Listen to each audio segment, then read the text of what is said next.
Ya, selamat berjumpa kembali di mata kuliah Manajemen Usaha Perjalanan Wisata, program studi D3 Perjalanan Wisata Politeknik Negeri Lampung. Oke, untuk minggu ini kita akan masuk ke dalam pembahasan terkait ruang lingkup usaha BPW dalam skala nasional dan global. Nah, saya akan mempresentasikan PowerPoint by Pak Damara Samputra Siregar yang menjadi salah satu tim teaching buat mata kuliah ini.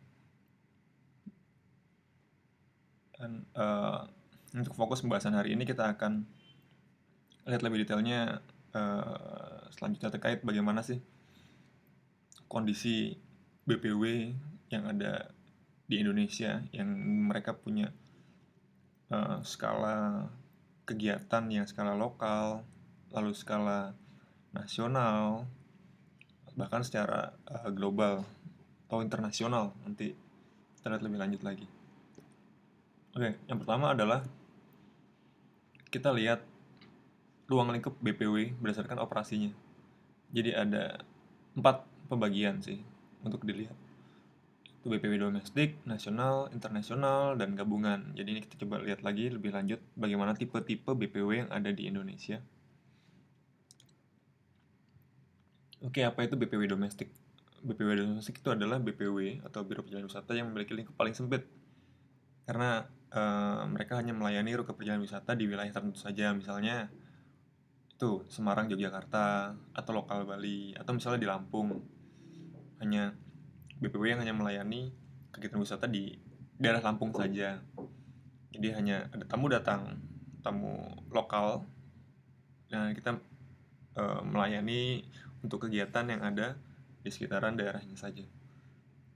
Nah, untuk biasanya BPW jenis ini dia nggak punya kantor cabang lain, jadi hanya ada di satu tempat, satu kota, atau satu kabupaten, dan wilayah operasinya di daerah itu saja, sehingga tidak ekspansi ke daerah lain. Oke, yang kedua adalah BPW nasional. Dari lingkupnya, dari lingkup pelayanannya, BPW ini adalah BPW yang melayani rute lokal tapi dalam satu negara. Misalnya, dan biasanya dikelolakan juga oleh, sorry bukan dikelolakan, yang dilayani adalah wisatawan lokal ataupun wisatawan mancanegara juga dalam lingkup satu negara. Misalnya, contohnya misalnya BPW yang ada di Lampung, BPWA, lalu melayani kegiatan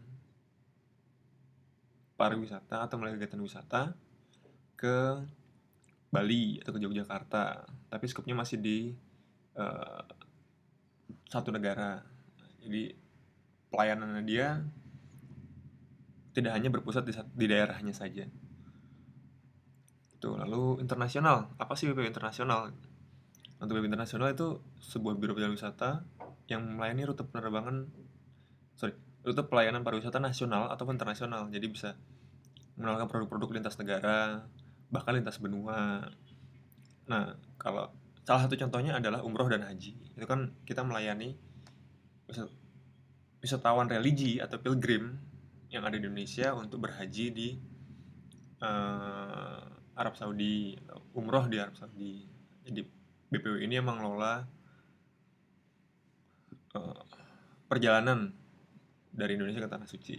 Nah, salah satunya itu. Banyak juga BPW lain yang mengelola kegiatan wisata. Misalnya perjalanan untuk wisata eh, tur Eropa dikelola secara privat atau secara massal dari oleh satu BPW. Nah, ini BPW ini yang bekerja dalam skup internasional. Oke, nah, lalu yang terakhir adalah gabungan. Nah, dari secara cakupannya, BPW jenis ini dia melayani segala macam, mulai dari pokoknya apa yang wisatawan mau dia bisa bikin, mulai dari perjalanan antar negara, dari satu negara ke negara lain, bahkan tidak dengan negaranya dia, lalu bahkan ya untuk kegiatan wisata di dalam negaranya sendiri, mengurusi wisatawan domestik yang mau berwisata di negaranya sendiri, atau wisatawan domestik yang mau berwisata di negara lain, atau wisatawan asing yang mau berwisata di negaranya dia, tempat BPW ini ada. Nah, biasanya BPW ini punya konsumen yang tetap. dan jaringan yang luas. Jadi misalnya ada BPW di Cina, dia kerjasama dengan BPW di Indonesia, BPWA di Indonesia, BPWB di Cina. Jadi saat ada wisatawan dari Cina yang mau ke Indonesia lewat BPW yang B yang ada di Cina, maka dikontaklah ini BPW yang A ini yang ada di Indonesia, sehingga bisa dilayani di Indonesia dan mereka eh, melayani juga misalnya wisatawan yang mau ke Cina, jadi bisa saling berkontak. Itu adalah BPW gabungan. Nah, lalu apa sih dampak dari kegiatan BPW ini? Baik itu domestic tour, inbound tour, atau outbound tour. Oke, kalau dari domestic tour, ini adalah perjalanan wisata yang lingkupnya masih dalam satu negara ya, seperti yang dijelaskan tadi. Misalnya dari Lampung ke Bali, Lampung ke Yogyakarta, Yogyakarta Bali, Yogyakarta Jakarta, gitu, atau sebaliknya. Nah, untuk tipe perjalanan seperti ini sebenarnya nggak banyak membawa dampak terhadap negara, terutama dari sudut ekonomi ya, karena sifatnya masih lokal. Sebenarnya lebih gampangnya, clue-nya begini. Kalau wisatawan jenis ini ataupun jenis perjalanan wisata jenis ini adalah hanya memindahkan uang dari kantong kanan ke kantong kiri, karena sama-sama uang dari negaranya sendiri, dari satu negara. Kalau secara ekonomi dia tidak punya dampak secara luas. Nah, inbound. Oke, teman-teman tahu ya, inbound itu adalah eh, kegiatan wisata travel yang mendatangkan wisatawan dari luar masuk ke dalam negara kita. Inbound, jadi dari luar masuk, jadi wisatawan asing yang berwisata di negara kita gitu. Nah, punya beberapa dampak, dampak positif ataupun negatif. Ya, positifnya jelas, dia punya penerimaan negara. Nah, dia seperti yang perumpamaan tadi, dia masuk duit atau devisa dari kantong orang lain ke kantong kita. Berarti kan menambah kantong kita nih kalau inbound. Nah, lapangan pekerjaan juga semakin terbuka. Terus ya kalau semakin bagus wisata inboundnya, jadi semakin ramah dengan wisatawan asing, maka potensi investasi juga besar karena dianggap negara itu aman gitu. Terus popularitas dari DTW yang ada juga semakin tinggi. Nah, bisa ada kesempatan buat bertukar budaya. Terus nah, semakin bisa menumbuhkan kesadaran akan budaya bangsa sendiri.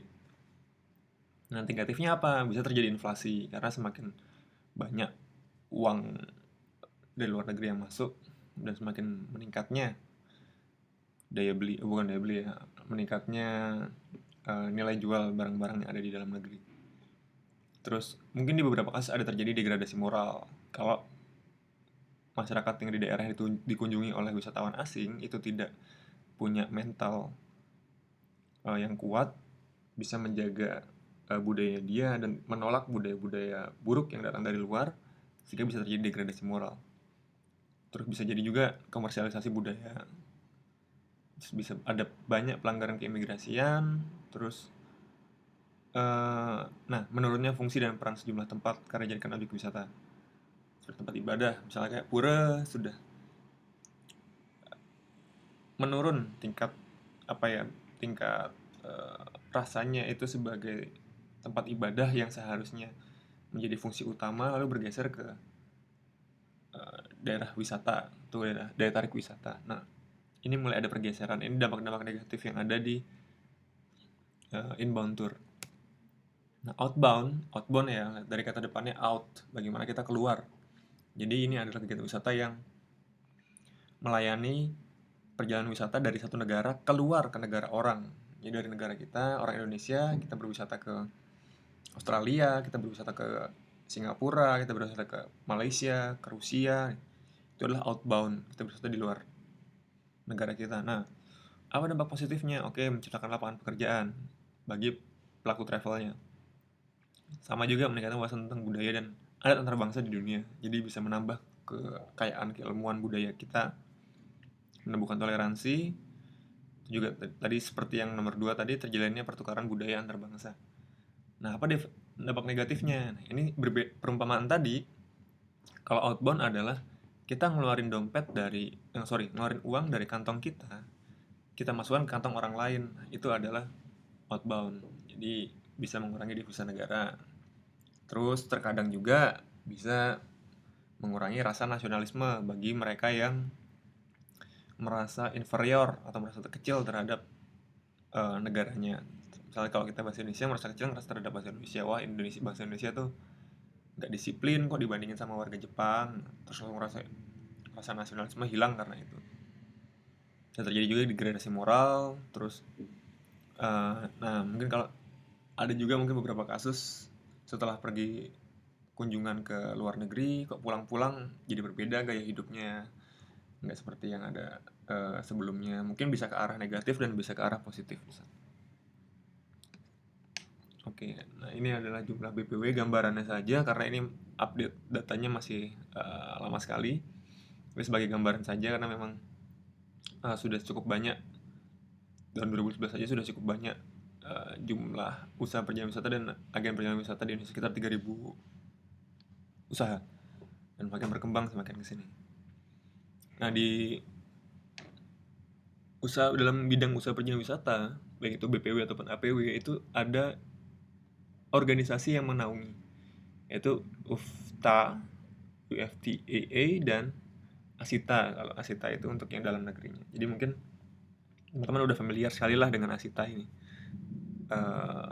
Bagaimana travel agent ini bisa berorganisasi, mereka bisa berserikat sehingga bisa semakin kuat, jadinya semakin bersatu semakin kuat, dan bisa banyak regulasi yang ditentukan dari adanya organisasi ini. Keamanan bisnis juga bisa lebih terjamin. Nah, ini adalah contoh dari gambaran travel awards yang ada dilakukan oleh TTG Asia. Dari ini tahun 2019, best travel agency yang ada di Indonesia misalnya. Oh, ternyata Panorama Destination Indonesia yang menjadi juaranya di India, Thomas Cook India. Oke, itu kira-kira untuk materi kita hari ini. Mungkin jika ada pertanyaan lebih lanjut bisa ditanyakan di kolom komentar dan didiskusikan di grup kelas juga bisa. Terima kasih, itu aja untuk pertemuan hari ini. Wassalamualaikum warahmatullahi wabarakatuh dan salam sejahtera buat kita semua.